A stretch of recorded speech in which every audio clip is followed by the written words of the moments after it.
Kalian sudah dapat pengembangan sistem informasi belum? Atau kuliah pengembangan sistem informasi? Sudah? Belum, Bu. Belum. Waterfall method gitu belum? Metode waterfall? Belum ya? Belum. Belum. Oke. Anggaplah ini kita perkuliahan ini hanya perkenalan saja, nanti lebih dalam di mata kuliah itu ya, pengembangan sistem informasi. Oke. Bismillahirrahmanirrahim, kita masuk ke fundamentalnya. Fundamental itu fondasi ya. Fondasi gitu ya. Fundamental dari sistem informasi akuntansi. Nah, ada yang ngerti ini enggak?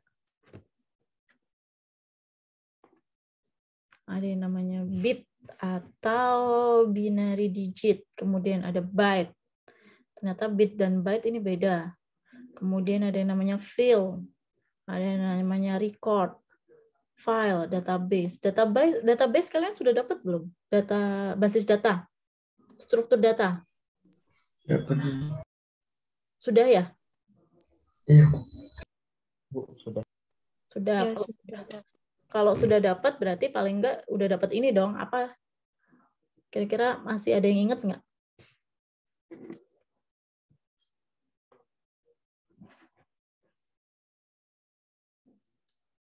Gimana?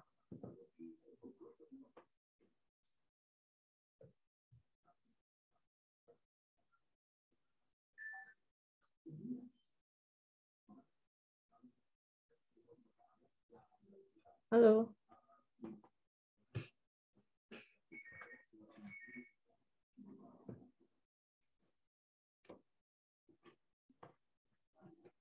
Masih buka catatan dulu.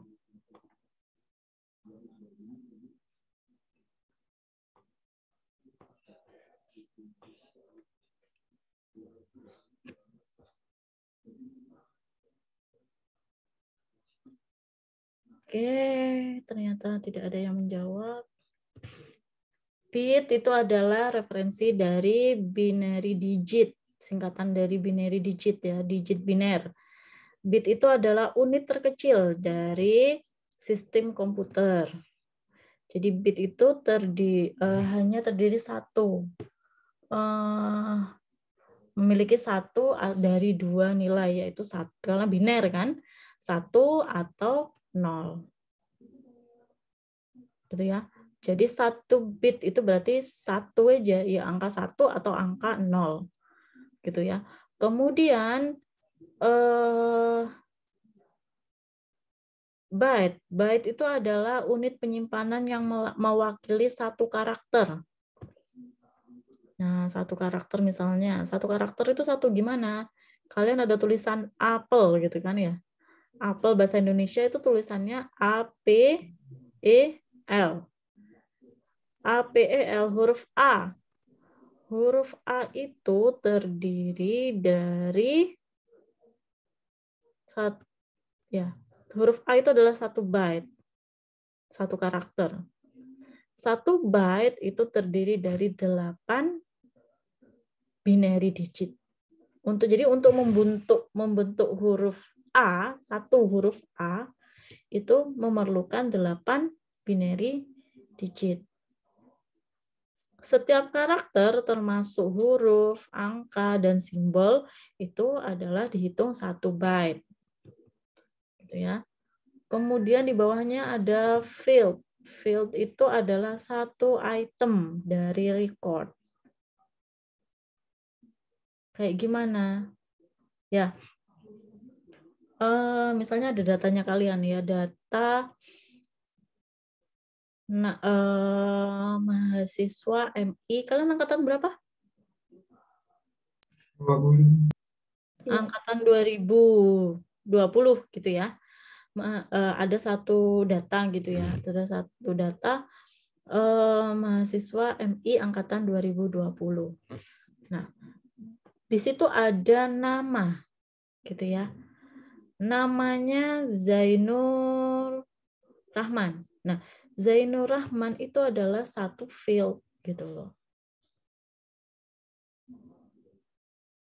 Ya.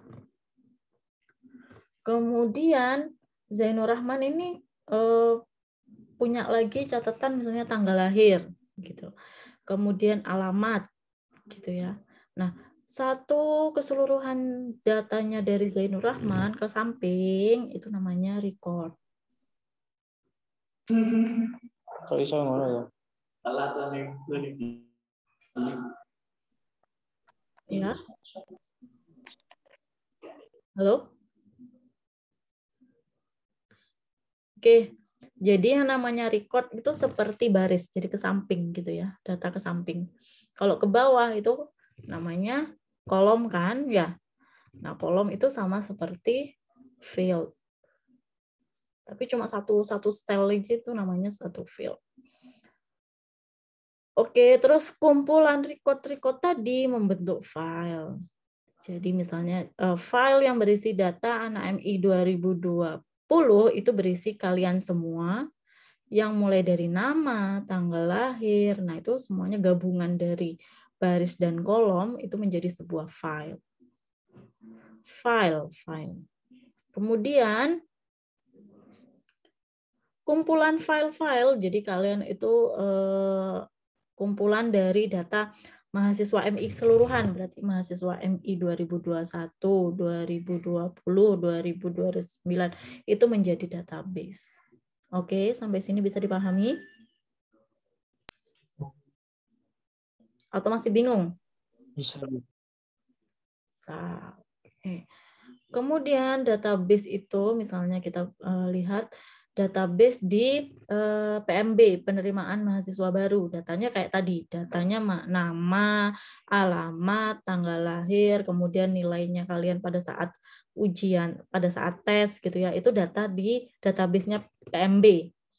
Kemudian database-nya di BAAK itu menyimpan data-data nama-nama kalian tadi, tapi bukan nilai tesnya kalian, tapi nilai indeks prestasinya kalian. Jadi mata kuliah apa nilainya A atau B atau C gitu, ya, atau D. Nah, itu di BAK. Kemudian di BAK juga mereka punya data kalian berisi pembayaran SPP-nya kalian. Kemudian siapa dosen pembimbing akademiknya. Nah, itu kan data-data yang saling berhubungan, namanya database relasional. Yang mengumpulkan ya punyanya PDI, di PDI ya pusat data Kalau PDI itu apa? Pusdasi ya, pusat data dan informasi. Jadi sana datanya kalian semuanya di sana. Jadi data yang bisa diakses sama PMB itu hanya data itu saja. Yang bisa diakses sama BAK, yang diakses sama bagian keuangan, yang bisa saya akses itu datanya kalian data apa saja. Gitu ya. Nah, itu semuanya dikumpulkan menjadi database relasional. Bisa dipahami? Iya, Bu. Bisa. Bisa ya. Jadi karena suatu organisasi itu kan terdiri dari macam-macam kegiatannya ya. Kalau kita lihat dalam gini aja di rumah ya, rumahnya kalian misalnya punya database misalnya gini, dalam satu keluarga itu ada ayah yang punya tugas sendiri, ibunya punya tugas sendiri, anaknya juga punya tugas sendiri. Nah, misalnya mereka punya data terkomputerized gitu ya, data anak ini misalnya data sekolahnya dia, kemudian data sayangnya kan nggak ada ya, jadi kalau misalnya kita bayanginnya agak susah. Kalau kayak yang lebih gampang gitu di dalam kampus saja itu ya ada database, makanya ada yang namanya SIA, sistem informasi akademik gitu ya. Nah itu berarti di sana data-data akademik. Kemudian ada lagi nanti SIA pun itu ternyata punya user yang beda-beda. Usernya mahasiswa itu hanya bisa mengakses menu ini gitu ya. Kalau database-nya usernya dosen ternyata punya akses yang berbeda pula dibandingkan mahasiswa. Jadi dosen bisa melakukan presensi, mahasiswa juga presensi ya gitu ya. tapi presensi yang berbeda. Jadi bisa saya sebagai dosen bisa mengetikkan perkuliahannya tanggal berapa, kemudian perkuliahan keberapa, apa yang dipelajari itu bisa dimasukkan ke sana. Kalian kan nggak bisa ngotak-ngatik itunya. Kemudian usernya Kaprodi itu dia punya hak yang lebih dibandingkan saya sebagai dosen gitu misalnya. Kaprodi itu bisa mengecek perkuliahannya kita gitu. Dia bisa masuk ke dalam user dosen setiap dosen. Seperti itu. Kalau itu database-nya akan saling berhubungan, namanya database relasional. Nah, database relasional ini menyimpan data dalam beberapa tabel 2 dimensi dan digabungkan bersama-sama. Itu. Kemudian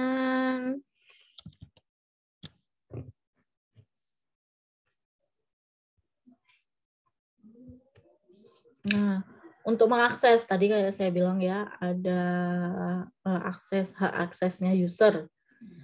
Kemudian ini akses data secara umum ya, ada yang namanya sequential access sama random access.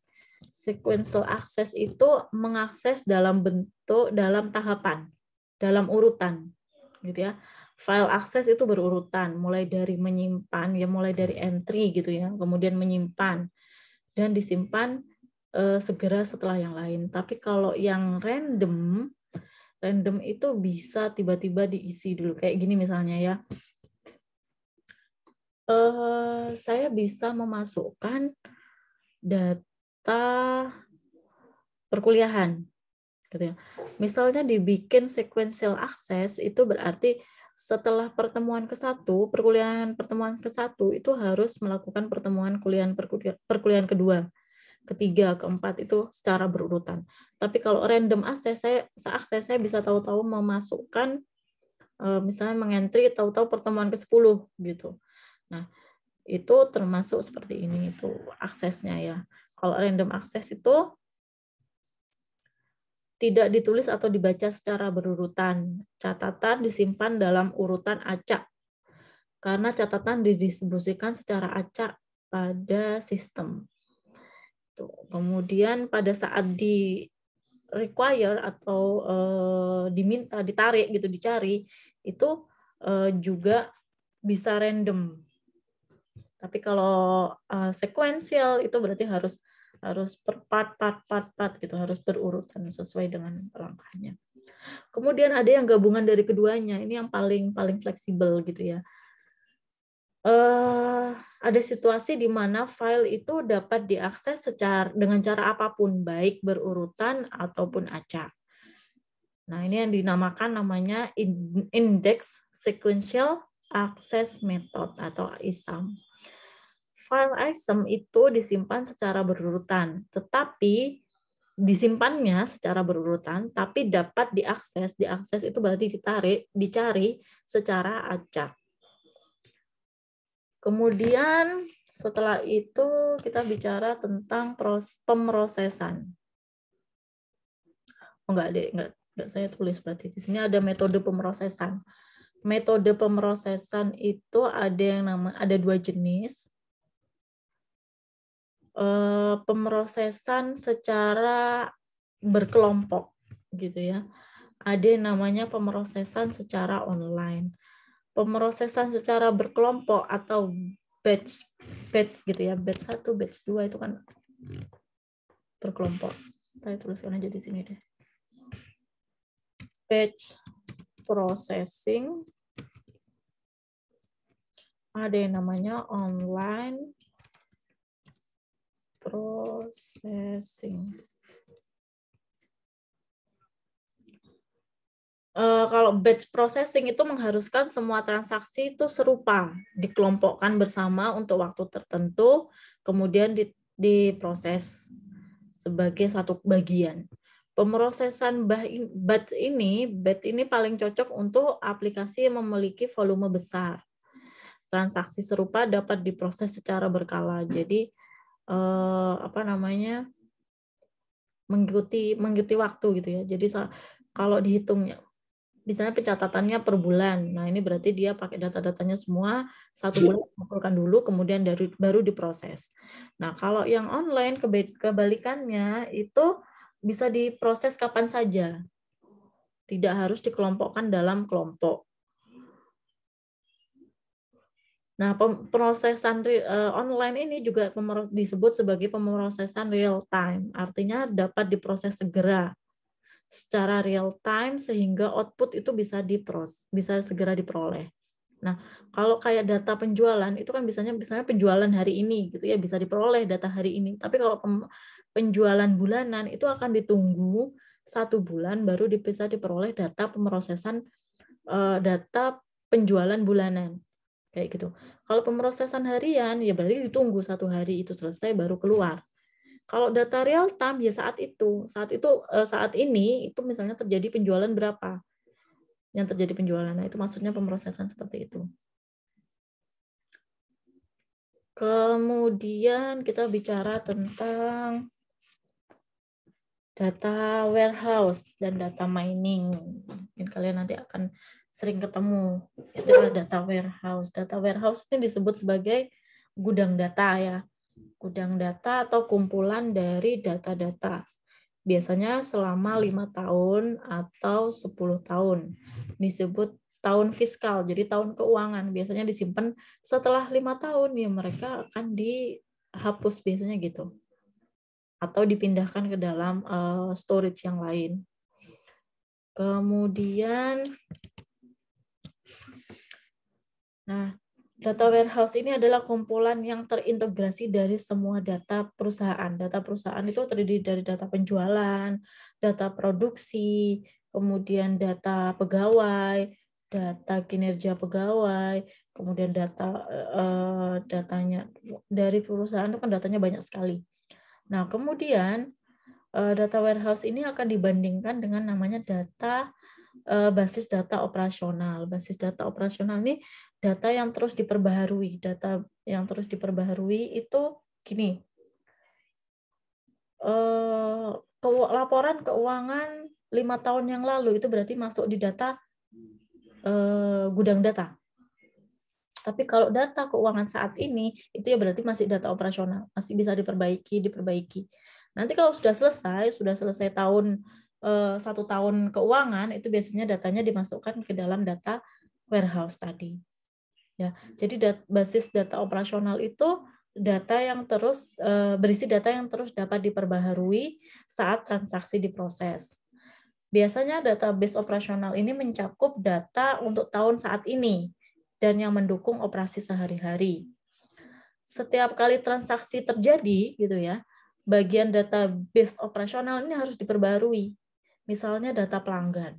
Data pelanggan ini kan mereka punya nih data orang-orang yang beli, yang dulu-dulu beli itu mereka punya datanya. Tapi kalau ada pembeli baru, ya berarti nanti pembeli baru yang melakukan pembelian ulang baru disebut pelanggan. Kalau cuma pembeli kan konsumen. Kalau belinya sekali masuknya masih dalam data penjualan saja. Tapi begitu dia beli 2 kali, 3 kali, nah ini langsung dimasukkan ke data pelanggan. Data pelanggan ini nanti berarti data pelanggan ini walaupun dimasukkan ke data warehouse tapi bisa diperbarui ketika ada yang seperti itu tadi. Misalnya ya mencatat penjualan gitu ya. Kalau ada penjualan itu berarti saldo penjualan bertambah, data persediaan berkurang, piutang juga harus dicatat kalau misalnya penjualan dilakukan secara kredit. Nah, jenis pembaruan ini tidak dilakukan di warehouse. Warehouse itu sudah selesai, yang sudah ditutup gitu ya. Maksudnya tahun keuangannya sudah ditutup. Berarti kita buka tahun keuangan baru itu berarti datanya masih di database operasional. Sampai sini bisa dipahami bedanya data warehouse sama database operasional? Halo?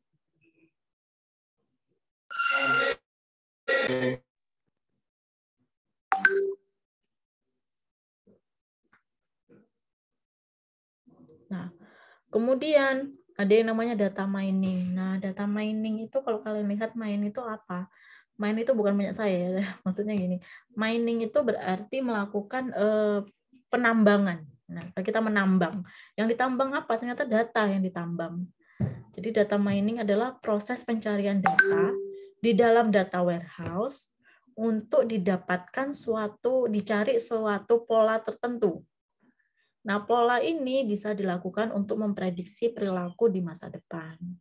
Sebenarnya data mining itu bukan hanya prediksi gitu ya. Data mining itu bisa juga dilakukan segmentasi. Segmentasi misalnya dari pembeli-pembeli yang 5 tahun yang lalu itu kita melakukan segmentasi, ternyata ada pembeli yang loyal, dia nggak nanya-nanya harga, pokoknya beli terus, dia cocok sama produknya. Ternyata yang kedua, dia melakukan segmentasi, ternyata ada pembeli yang modelnya dia cerewet gitu ya, dia banyak permintaan tapi loyal. Yang ketiga, ternyata ada yang cerewet tapi nggak balik lagi. Nah, ini kan data ini didapatnya dari data-data yang dulu, data-data di warehouse, kemudian dikelompokkan, sehingga untuk menghadapi pembeli yang seperti ini itu ada metodenya sendiri-sendiri. Nah, untuk strateginya itu didapat dari data-data yang dulu. Bisa dibayangkan ya. Jadi kalau kalian belajar data mining, di data mining itu ada yang namanya untuk prediksi, untuk clustering. Clustering ini segmentasi tadi saya bilang ya. Kemudian ada pengklasifikasian. Kemudian ada lagi relasi. Relasi itu jadi satu item berelasi dengan item lain. Nah, itu relasi atau hubungan ya, korelasi. Kemudian yaitu tadi paling canggih ya untuk memprediksi perilaku pembelian pelanggan di masa depan, ya, untuk memprediksi. Jika bisnis dapat lebih akurat memprediksi itu ya untuk masa depan, mereka dapat menetapkan strategi yang lebih jitu gitu ya. Untuk menetapkan suatu strategi itu kan nggak mudah ya. Misalnya kayak perusahaan tiba-tiba meluncurkan produk baru, mereka kan akan menggelontorkan dana sangat besar untuk produk baru ini. Bagaimana produk itu diperkenalkan, bagaimana produk itu bisa diterima masyarakat, bagaimana bahkan produk ini coba gratis gitu ya, dikirimkan kepada influencer, selebgram suruh nyobain dulu produknya. Nah, ini kan biaya. Makanya ketika mereka itu mau melakukan peluncuran sebuah produk baru, mereka itu setelah melakukan riset di data mining-nya mereka, di data warehouse-nya mereka. Melakukan data mining di data warehouse. Jadi berdasarkan data-data yang dulu, sistem informasi akuntansi ini yang mencatat semuanya itu tadi. Jadi bisa dibayangkan tugasnya sistem informasi itu sangat penting bagi perusahaan ya. Nah, kemudian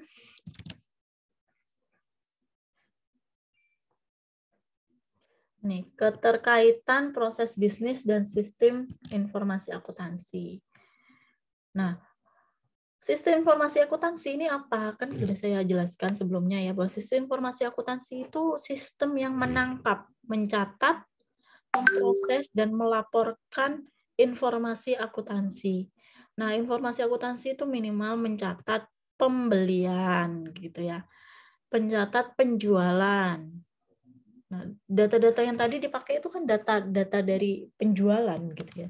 Siapa yang beli, bagaimana mereka membeli. Oh, ternyata orang itu lebih suka membeli pada saat diskon, dan membelinya itu melalui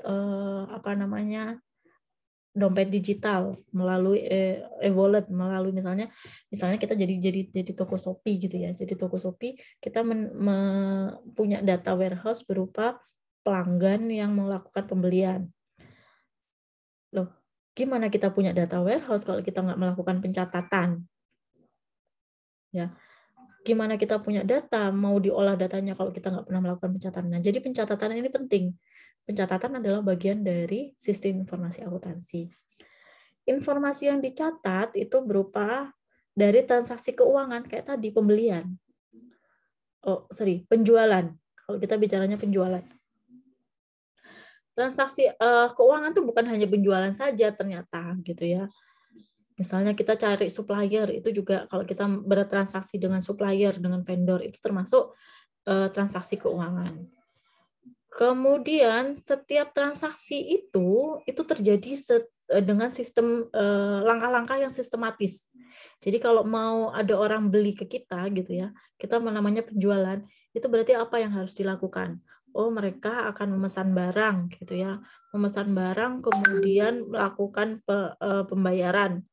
Kemudian saat pembayaran itu ternyata mereka membayarnya melalui misalnya pembayarannya melalui online bayarnya, atau mereka bayarnya pakai mobile banking, atau bayarnya itu akan berbeda-beda gitu. Kemudian kemudian dari data-data penjualan itu saja, misalnya pembeli ini dari jauh, mereka akan lebih memilih yang produk-produk yang free ongkir gitu.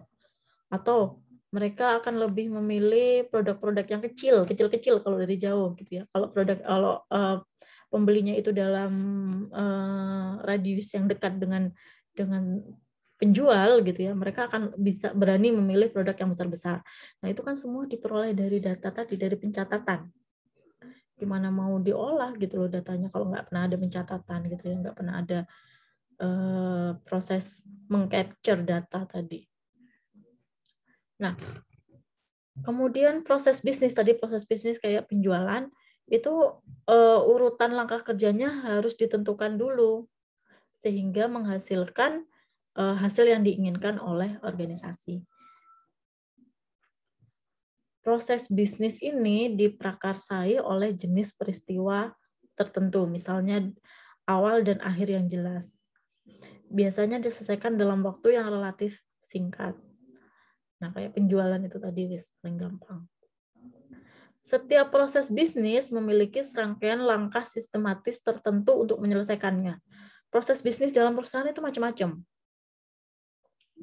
Salah satunya tadi penjualan. Ada lagi proses penggajian. Ada lagi proses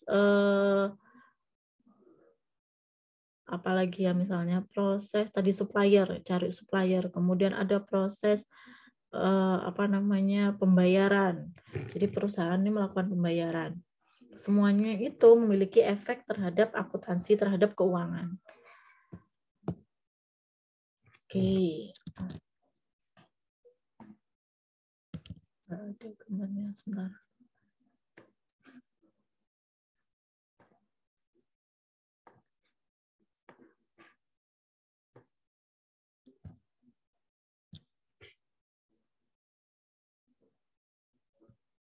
Ini contohnya ya.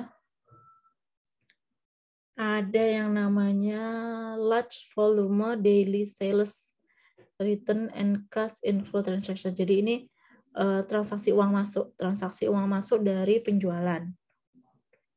Nah, kemudian kalau ada pembeli yang melakukan retur itu barangnya dikembalikan gitu ya. Nah, itu juga termasuk dalam catatan, harus dicatat karena perusahaan kan mengeluarkan uang lagi, uang yang sudah diterima dikeluarkan lagi. Itu harus dicatat. Oh, ternyata orang yang melakukan retur kayak gini gitu. Nah, itu mereka akan mengelompokkan. Kemudian large volume daily purchase, return, dan cash inflow transaction. Jadi transaksi pembelian. Jadi kita membeli bahan baku, membeli bahan setengah jadi. Nah, itu semuanya harus dicatat. Kemudian large volume of periodic payroll. Payroll itu penggajian. Transaksi penggajian kepada karyawan.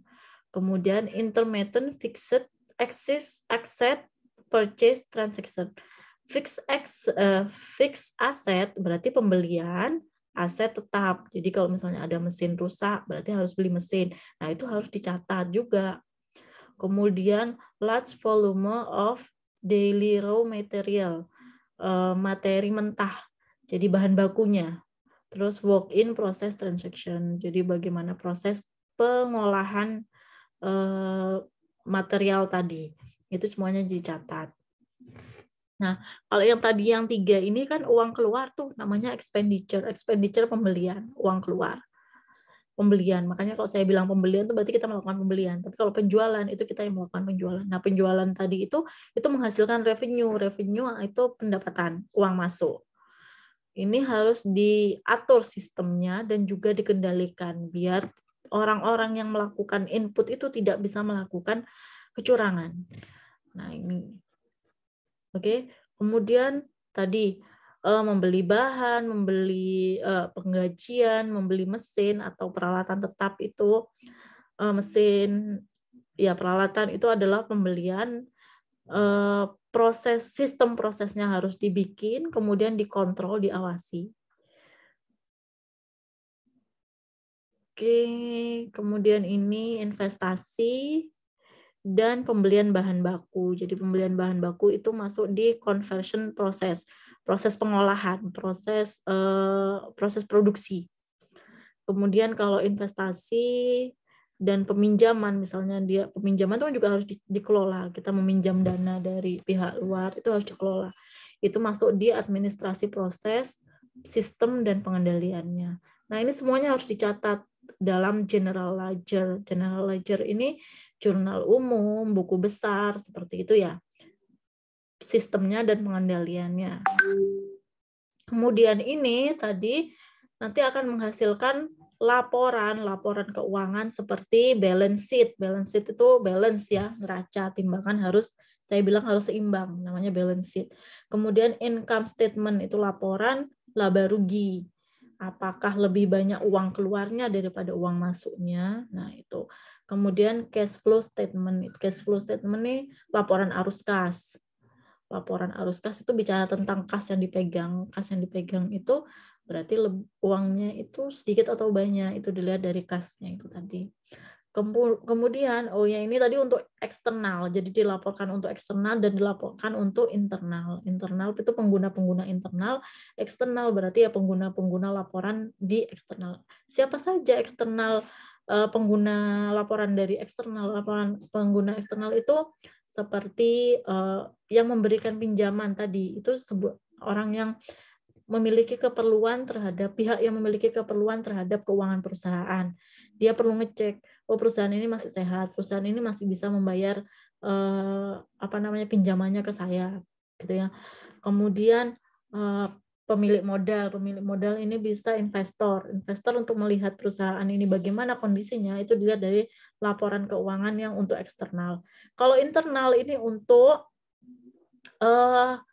pihak manajemen itu akan melihat bagaimana kondisi uang masuknya saat ini, bagaimana kondisi uang keluarnya saat ini, apakah bahan baku yang kita miliki itu sudah digunakan secara maksimal, apakah sumber dayanya sudah digunakan secara maksimal, bagaimana kita menentukan rencana untuk kedepannya. Nah, itu digunakan oleh pihak-pihak internal. Oke, sampai sini ada yang ditanyakan? Saya menjelaskan udah banyak nih.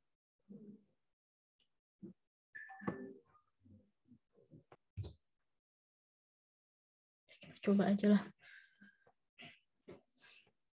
Saya harap kalian bisa memahami, kemudian kalau nanti bingung bertanya. Saya kasih kesempatan untuk bertanya, itu nggak ada yang bertanya, itu ini paham atau enggak, kan gitu ya. Jadi SIA itu kan tugasnya adalah menangkap dan mencatat semua data keuangan yang relevan dengan benar. Untuk bisa menangkap dan mencatat semua data keuangan dengan relevan dan benar, sistem informasi akuntansi harus memelihara informasi secara detail dan ringkasan. Jadi punya dua data. Dia punya data detail dan punya informasi ringkas. Nah. Oke.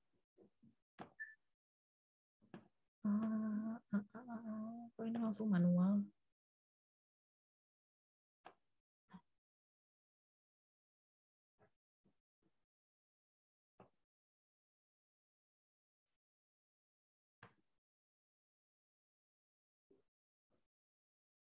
Oke lah.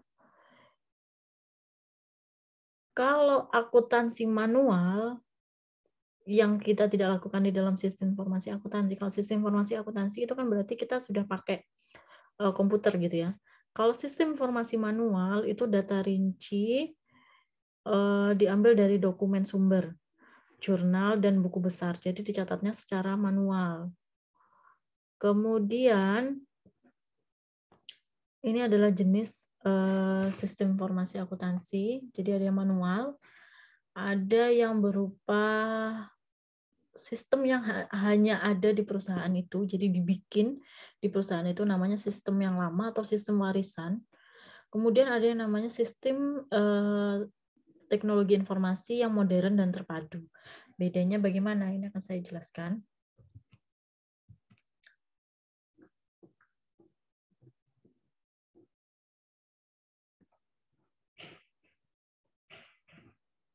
Oke.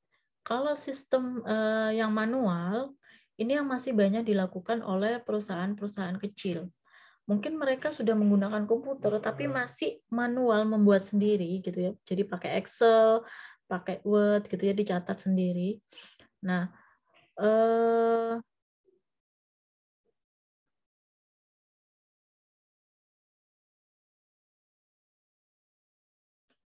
disebutkan bahwa banyak organisasi kecil menggunakan sistem manual secara keseluruhan ataupun sebagian untuk pencatatan akuntansinya.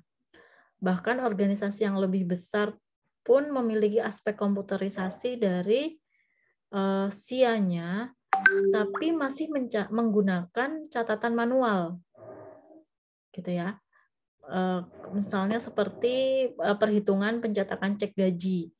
Nah, itu masih minta dulu dari data pencatat data gaji itu masih dihitung dari data yang dimiliki oleh bagian sumber daya manusia. Mereka mencatat pegawai A hari ini masuk, masih dicatat dulu ya di dalam komputernya dia, kemudian di print, kemudian laporannya itu dilaporkan ke bagian keuangan. Bagian keuangan masih menghitung dulu, oh pegawai A masuknya 10, oh pegawai B masuknya 8, nanti gajinya akan dihitung dari situ. Nah, itu kan masih dihitung manual. Iya, walaupun benar-benar pakai dari komputer, tapi masih dihitung manual. Belum ada sistemnya yang menghubungkan itu tadi. Jadi bagian yang mencatat pegawai A bolos, pegawai B bekerja, itu kan bagian sumber daya manusia, HRD. Itu masih menggunakan komputer, tapi masih di-print dulu, kemudian diserahkan ke bagian keuangan. Bagian keuangan masih tarik uang dulu ke bank, kemudian baru dibayarkan gajinya tunai. Nah, itu sistem manual tuh masih seperti itu. Gitu ya.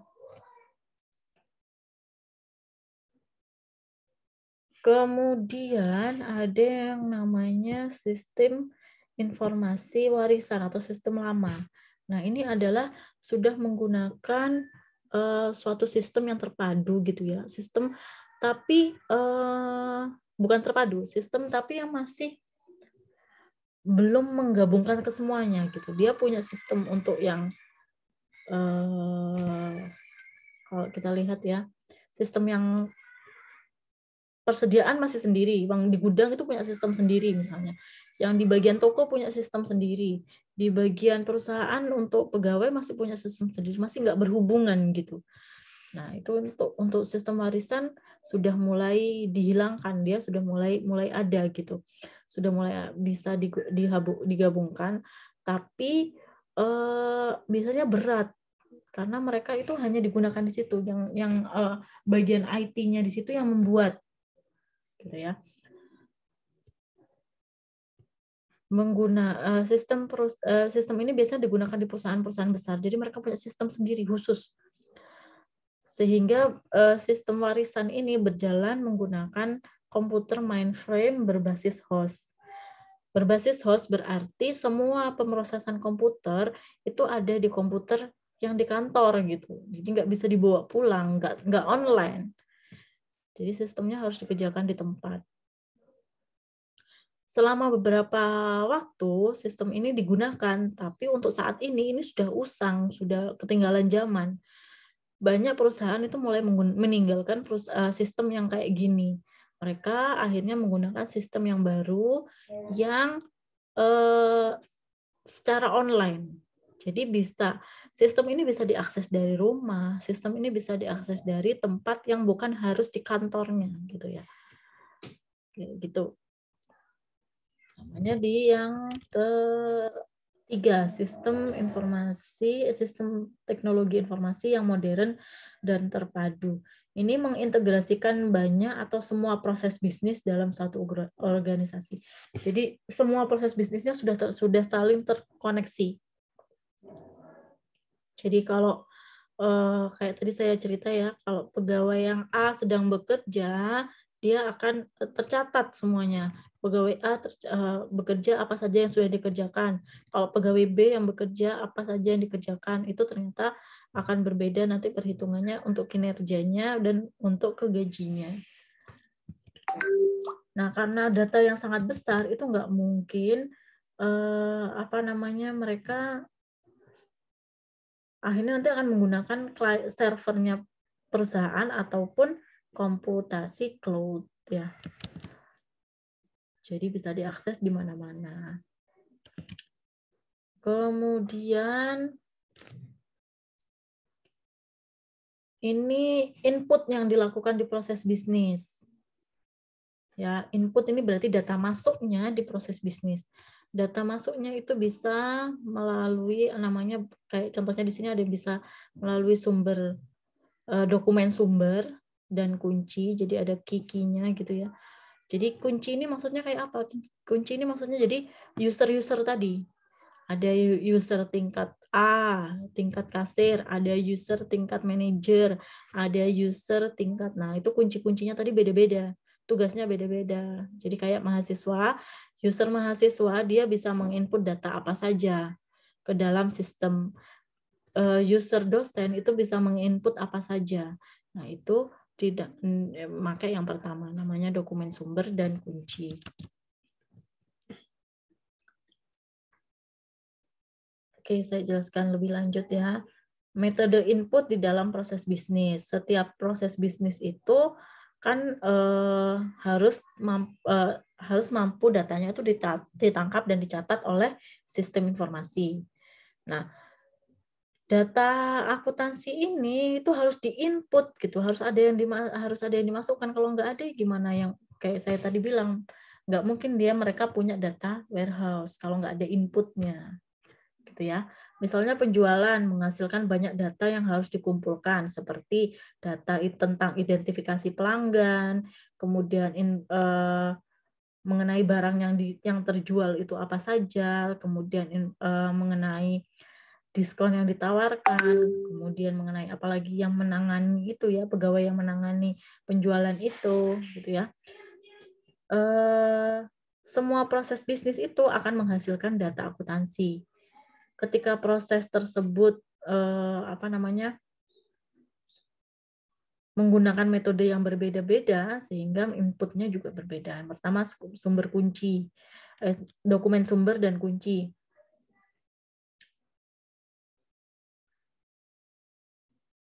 Nah, ini yang tadi saya jelaskan, dokumen sumber itu berarti dia sesuai dengan usernya masing-masing gitu ya.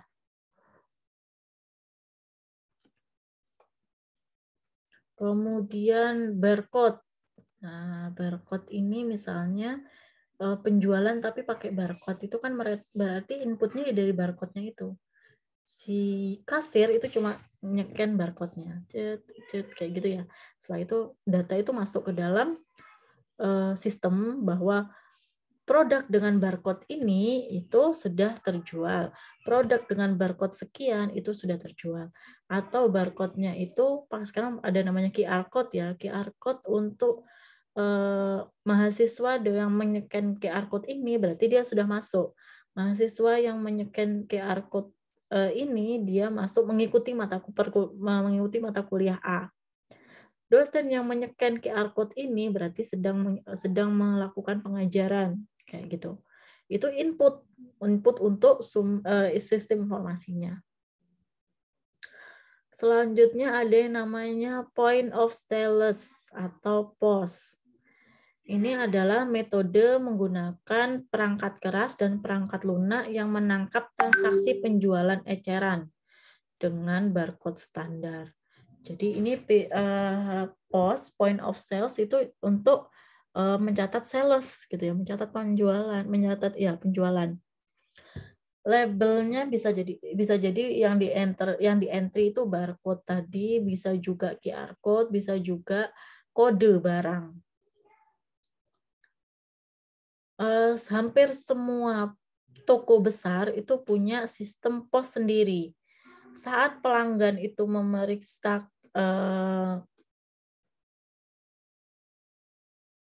misalnya pelanggan ini mau ngecek barang gitu ya. Misalnya pelanggan ini membayar gitu ya. Konsumen itu membayar barangnya ke kasir. Kan kasir tuh masukkan barangnya nyeken. Tapi kalau misalnya scan-nya itu gagal, mereka kan masukkan kode. Kodenya, berarti barang tersebut, kodenya itu di-scan, kemudian barang tersebut dibeli, harga yang tercatat kemudian ditotal, kemudian dibayar. Nah, bayarnya ini total pembayaran tadi menjadi data untuk data penjualan. Selanjutnya, selain itu ada yang namanya EDI. EDI ini Electronic Data Interchange. Jadi pembelian, tapi pembeliannya itu melalui online. Berarti sebenarnya yang terjadi itu adalah pertukaran data. Bahwa data A, data pelanggan A sedang membeli data di toko B gitu. Kemudian yang dikirim itu kalau pengirimannya ya yang dikirim barangnya ya sudah nggak lewat ini lagi sistem lagi. Barangnya yang dikirim ya lewat kurir gitu kan. Cuma yang sampai lagi ke informasinya ke pelanggan itu data tentang nomor resinya. Nah, seperti itu. Nah, jadi kalau penjualan online secara online itu terjadi adalah pertukaran data elektronik. Nah, kemudian e-business dan e-commerce. E-business dan e-commerce ini bisa menjadi sumber data untuk sebuah perusahaan. Oke, data juga dipertukarkan secara elektronik antara mitra dagang dalam e-business dan e-commerce. Bahwa data penjualan di toko di e-commerce itu bisa menjadi sebuah data dan bisa diperdagangkan. Kayak gitu.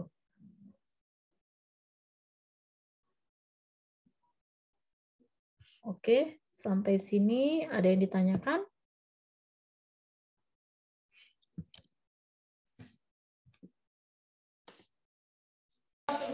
Tidak ada, Bu. Ya, oke, saya lanjutkan lagi. Nah, kalau tadi kita bicara input, sekarang kita bicara output-nya. Apa yang dihasilkan oleh sistem informasi akuntansi? Yang pertama itu adalah dokumen seperti cek, faktur, dan surat pernyataan. Jadi kalau kayak tadi transaksi kalian melakukan pembelian, kalian akan menerima struk, gitu ya. Nah, itu adalah hasil dari sistem informasi. Kemudian dokumen untuk internal, setelah itu laporan untuk internal, kemudian laporan untuk eksternal. Tadi dokumen untuk mitra dagang, terima faktur, terima struk pembayaran, kemudian dokumen untuk internal ya berarti ada data penjualan, data pengurangan persediaan, kemudian laporan untuk internal ini berupa laporan keuangan internal, kemudian untuk eksternal menghasilkan laporan keuangan eksternal. Laporan keuangan internal itu juga terdiri dari laporan laba rugi, neraca, dan laporan arus kas, begitupun untuk eksternal. Kemudian proses dan sistem dokumentasi. Nah, proses dan sistem dokumentasi ini kita akan lebih banyak bicara tentang kayak membuat sistem ya. Membuat sistem.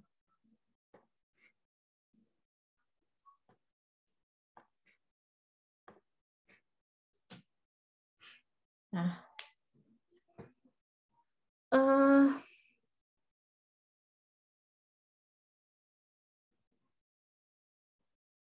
setiap orang gitu ya, setiap orang di bagian sistem ini harus memahami bagaimana dokumentasi itu dilakukan.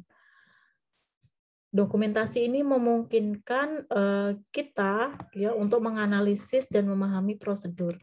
Jadi kita sedang membuat peta proses. Peta proses ini seperti apa? Peta proses itu seperti ini. Jadi kalau kalian lihat ini kayak proses dari suatu proses bisnis, gitu ya. peta proses.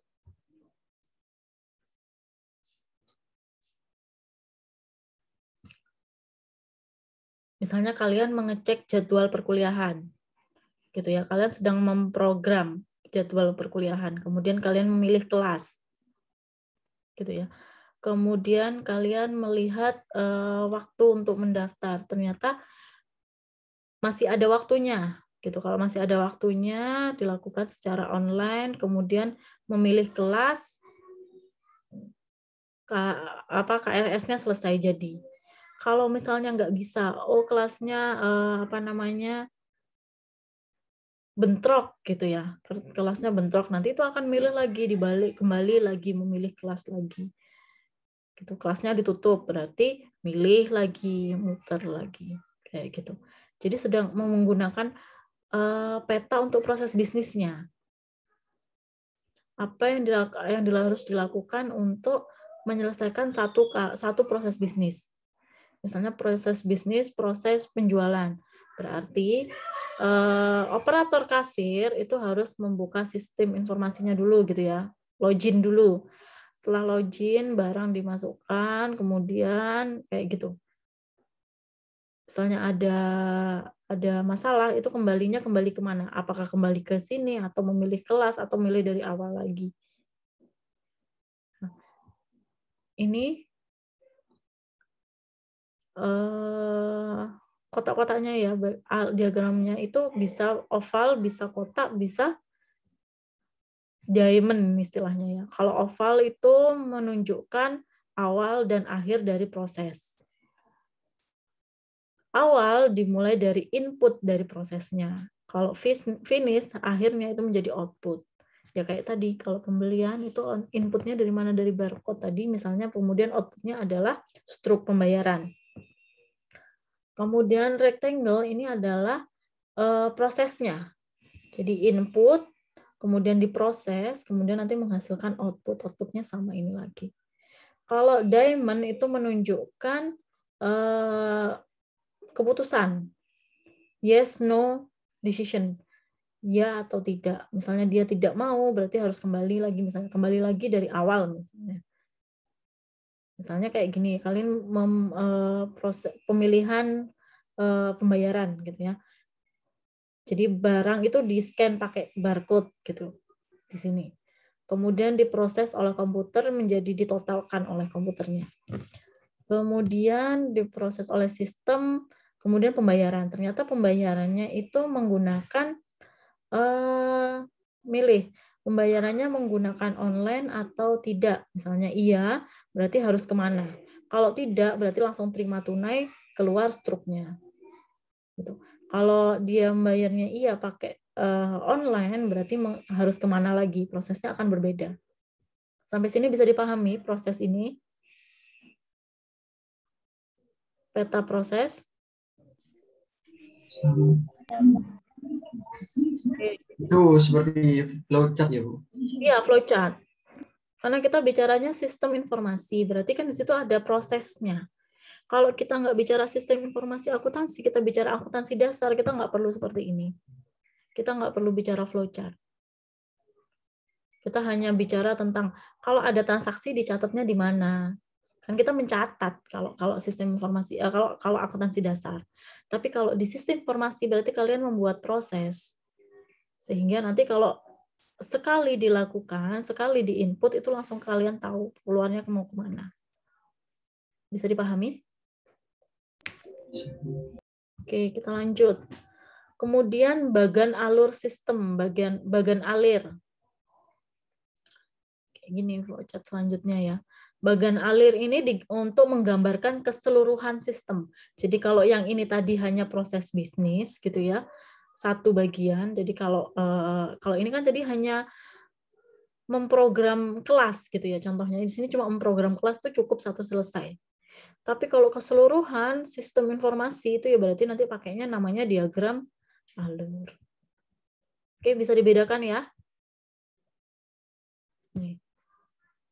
Menggambarkan keseluruhan sistem, termasuk input, proses manual, dan terkomputerisasi di dalamnya, kemudian output. bagian alir sistem tidak selalu menunjukkan detail.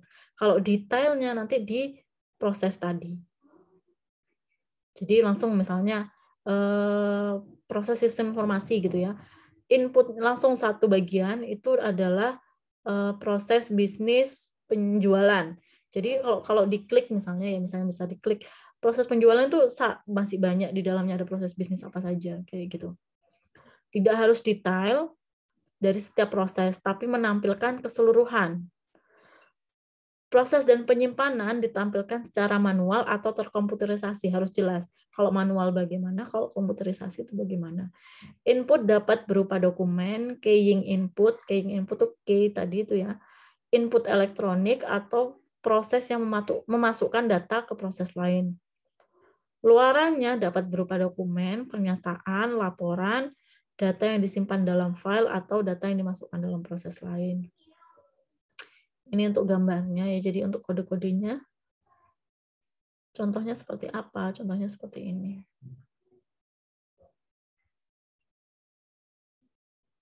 Ini untuk penggajian. Time card itu biasanya ketika pegawai pertama kali masuk ke dalam sistem. Itu kan kecatat tuh, jam berapa dia masuk ke dalam sistem, itu jadi time card.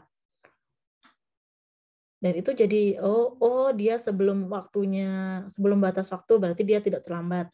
Oh, dia setelah batas waktu berarti dia terlambat. Kalau terlambat itu berarti nanti ada catatannya sendiri. Kemudian keying time card ya. Terus payroll check proses. Nah, begitu dia masuk ke situ, dia akan masuk ke dalam catatan gaji gitu ya. Oh, hari pertama dia pas waktunya, hari kedua dia, nah itu semuanya masuk ke sana.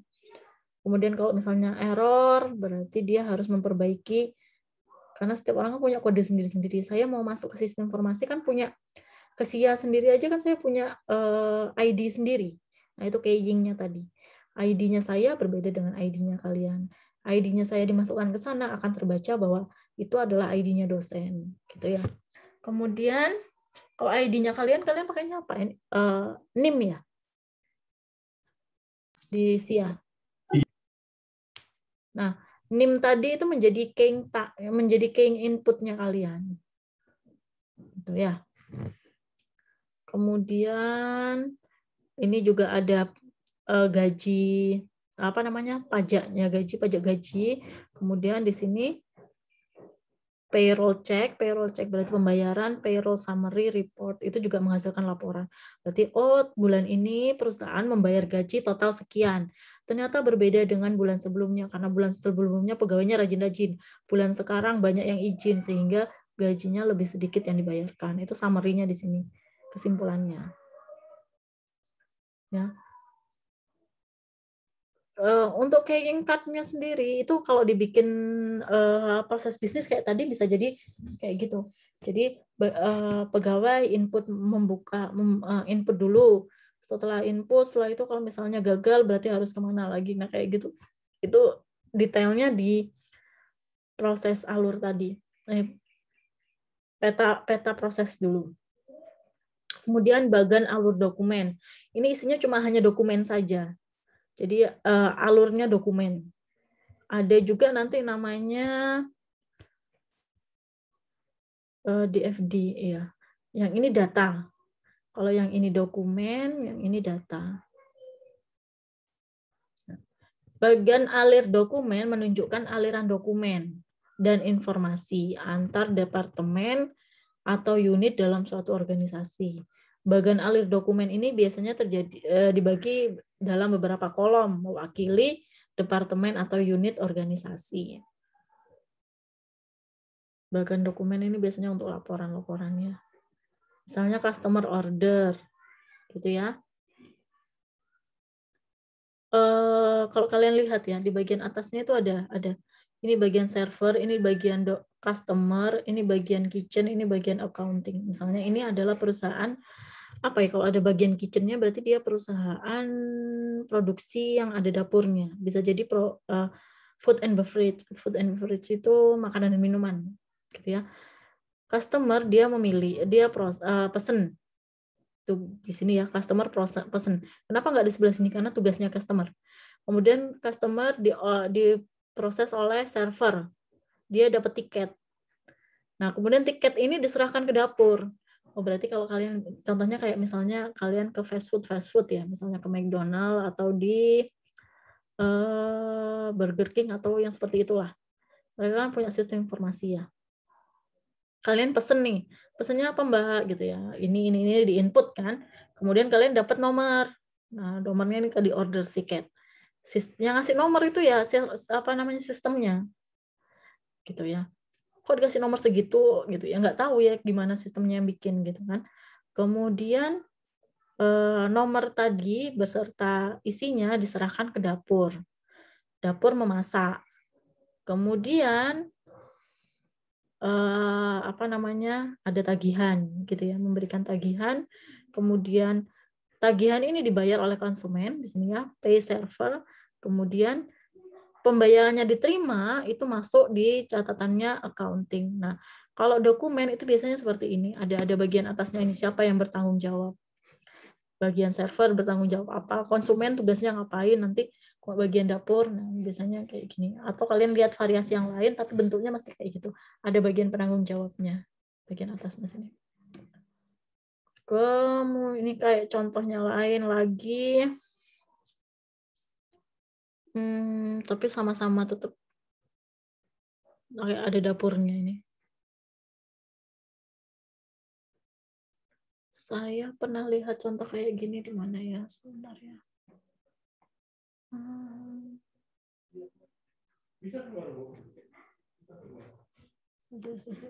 Pause dulu.